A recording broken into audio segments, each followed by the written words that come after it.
Hello everyone, I am Mohammad Salim और आज जो है ये पार्ट थर्ड है उन नोट्स का जिसमें जीएस का जर्नल कुछ पॉइंट्स जो हैं कवर करे गए हैं। ये एक छोटी सी एक मेरी डायरी है, इसमें इम्पॉर्टेंट जो हैं पॉइंट्स वगैरह कुछ लिखे हुए हैं। इससे पहले कुछ पॉलिटिकल के टॉपिक कवर करे थे।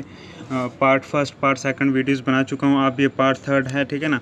मुझे लगता है एक और पार्ट बनाना पड़ेगा, ये फिर पूरी की पूरी ये जो डिक्शनरी है ये फिनिश हो जाएगी। तो आज चलो हम देख लेते हैं ये जो 2020 का बजट था उसके कुछ की अनाउंसमेंट्स और आउटलेज के बारे में पढ़ते हैं, ठीक है।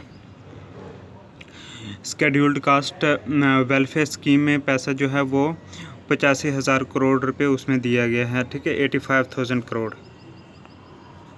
ठीक है। इस तरह से एसटी शेड्यूल्ड ट्राइब वो था स्केड्यूल्ड कास्ट, ये scheduled tribe ST welfare scheme के लिए जो है वो कितना दिया गया 53,700 करोड़, 53,700 करोड़। इसी तरह सीनियर सिटीजन्स के लिए कितना अमाउंट रखा है वो है 9,000 करोड़, ठीक है। इसी तरह से health and nutrition related scheme जो है उसमें कितना अमाउंट रखा है बजट में 35,600 करोड़।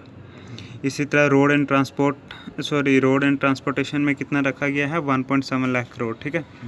इसी तरह national mission of quantum technology and applications, इसमें जो है 8,000 करोड़ रुपीस रखे गए हैं।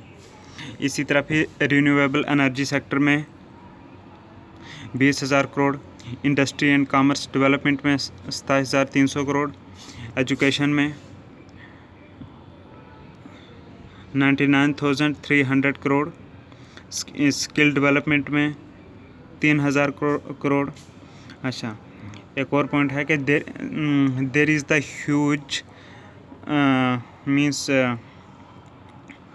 2,10,000 crore revenue assumed under disinvestmental proceeds.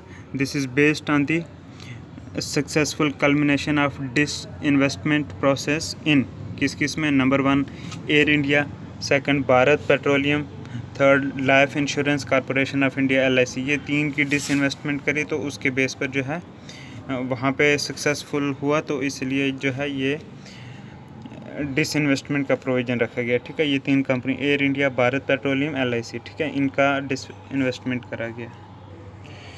Next point है the finance minister has done well to abolish the dividend distribution tax, ठीक है ना।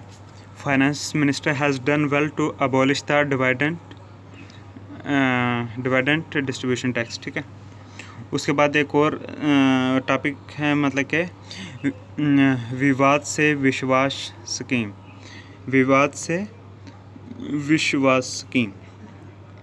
फाइनेंस मिनिस्टर जो कि निर्मला सीतारमण है, ठीक है ना, also proposed a new scheme titled विवाद से विश्वास aimed at bringing down the litigation in direct taxation scheme. She said that currently around 4.83 lakh direct cases pending in various appellate forums. To address this problem, the new scheme will enable taxpayers to get complete waiver on indirect and penalty on interest and penalty, and will need to pay only the amount of disputed tax if they avail the scheme by 31st March 2020, which has gone now. कुछ और छोटे point देख लेते हैं कि LIC जो है ना, लाइफ इंश्योरेंस कॉरपोरेशन, इसका स्लोगन क्या है। इसका स्लोगन है योगक्षेमम वहामहम, योगक्षेमम वहामहम, ठीक है। ये एक स्टैट्यूटरी बॉडी है LIC। अच्छा, फिर और कुछ पॉइंट देख लेते हैं इंटरस्टेट रिलेशंस के बारे में, ठीक है ना। आर्टिकल 301 टू आर्टिकल 307, मतलब 301 से 307 in part 13th of the constitution deal with trade, commerce and intercourse with in the territory of India, ठीक है। पार्ट 13 आर्टिकल 301 से 307। उसके बाद article 301 declares that trade, commerce and intercourse through out the territory of India shall be free, ठीक है। But parliament can impose restrictions but cannot discriminate one state over the other except in case of scarcity of goods in any part of India, ठीक है। The state legislature can also impose reasonable restrictions in public interest, okay. Next point देखते हैं zonal councils के बारे में, ठीक है ना। Zonal councils are the statutory and not the constitutional bodies. They are statutory bodies and not the constitutional bodies. They are established by an act of the parliament, that is States Reorganization Act of 1956। उसके तहत ये council बनाई गई हैं, ठीक है। ये act जो मैंने पढ़ा, ठीक है। The act divided the country into 5 zones, that is northern, central, western, eastern and southern, ठीक है, and provided a zonal council for each zone. The zonal councils aims at promoting cooperation and coordination between states, union territories and the center, ठीक है। Next point देखते हैं national emergency. National emergency is defined as an emergency due to war, external aggression or armed rebellion as per Article 352 352 article के तहत ये होता है national emergency, ठीक है। The 42nd Amendment Act of 1976 enabled the President to limit the operation of national emergency to a specified part of India. The 44th Amendment Act of 1978 substituted the words armed rebellion for internal disturbance. Next point, the proclamation of emergency must be approved by both the houses of the parliament within 1 month from the date of its issue, that is originally 2 months but was reduced by the 44th Amendment Act of 1978, ठीक है। If approved by both houses of the parliament, the emergency continues for 6 months and can be extended to an indefinite period with the approval of the parliament for every 6 months, ठीक है। अच्छा, next heading देखते हैं effects on the life of Lok Sabha and state assembly. कब? National emergency के दौरान। हाँ, while a proclamation of national emergency is in operation, the life of the Lok Sabha may be extended beyond its normal term, which is 5 years, by a law of parliament for 1 year at a time for any length of time. However, this extension cannot continue beyond a period of 6 months after the emergency ceased to operate. Now, next topic, effects on fundamental rights. कब? जब ये हो जाती है national emergency, ठीक है ना।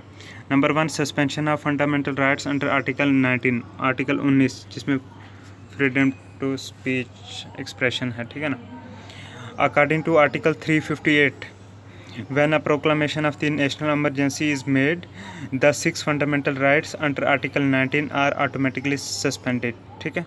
Number 1 हो गया ये आर्टिकल 19 के ये ख़त्म कर दिए जाते हैं, राइट। दूसरा जो है पॉइंट वो ये है suspension of other fundamental rights.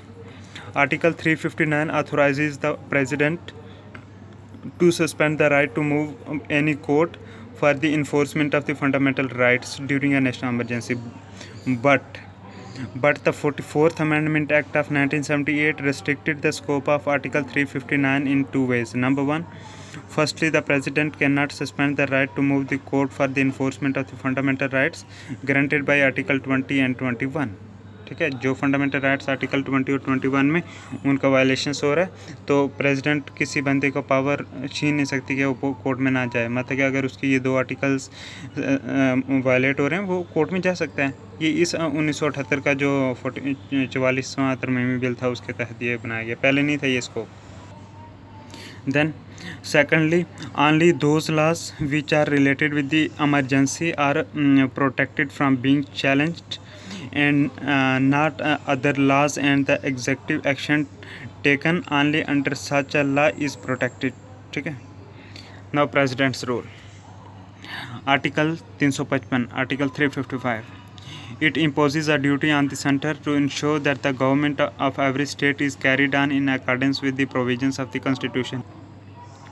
It is this duty in the performance of which the center takes over the takes over the government of a state under Article 356 in case of failure of constitutional machinery in state. It is also called as state emergency or constitutional emergency. The president's rule can be proclaimed under Article 356 on two grounds. Number one mentioned in Article 356 itself and another in Article 365 356 और 365 article के तहत president rule जो है वो लगाया जाता है. Next see what is article 356 356 article क्या है. It empowers the president to issue a proclamation if the government of a state can not be carried on in accordance with the provisions of the constitution. Then Article 365 365 it says that whenever a state fails to comply with or to give effect to any direction from the center, then its provision is imposed. Now next topic is parliamentary approval and duration. A proclamation imposing president's rule must be approved by both the houses of the parliament within 2 months from the date of its issue. ठीक है. It can be extended for a maximum period of 3 years with the approval of the parliament every 6 months. ठीक है. Next point. Every resolution approving the proclamation of president's rule और its continuation can be passed by either house of the parliament only by a simple majority, that is majority of the member of that house present and voting.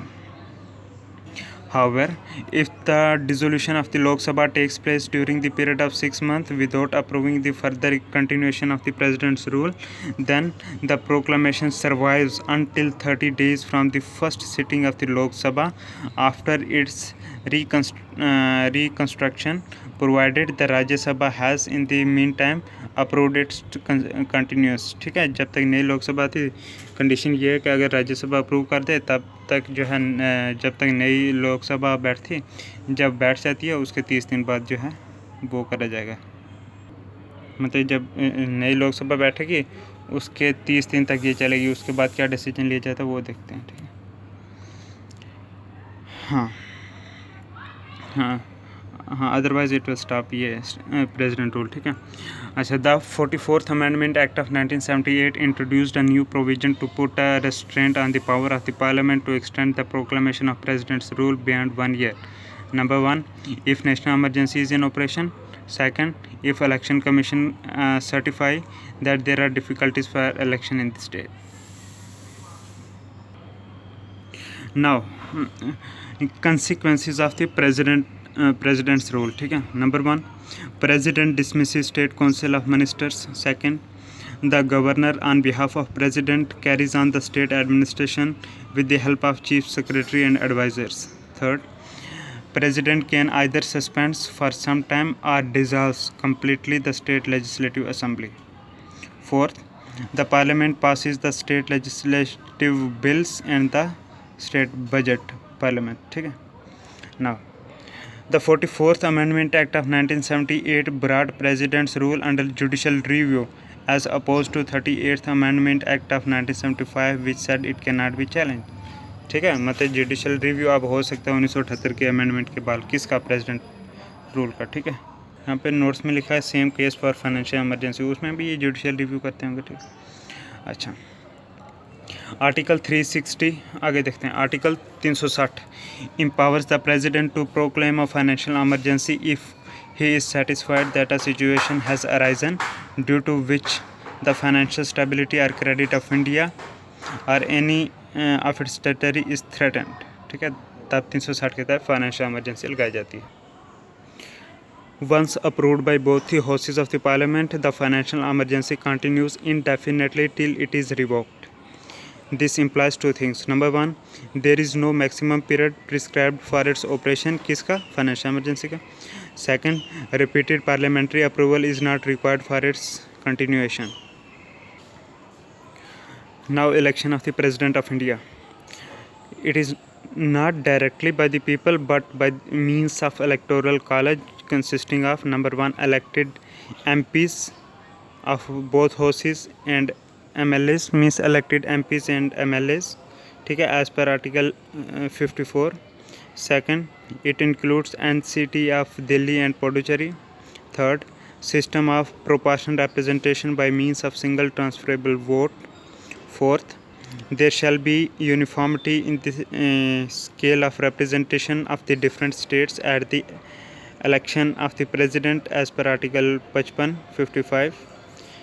Then fifth point, all the doubts and disputes related to the election inquired and decided by the Supreme Court, not the Election Commission. ठीक है, किसका? President के election की बात हो रही है।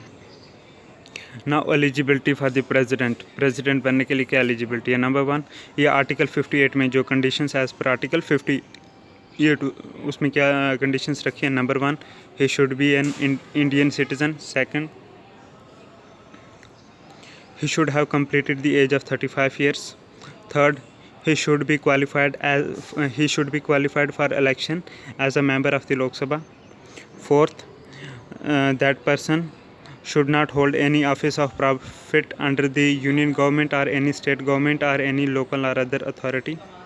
Now conditions as per article 59.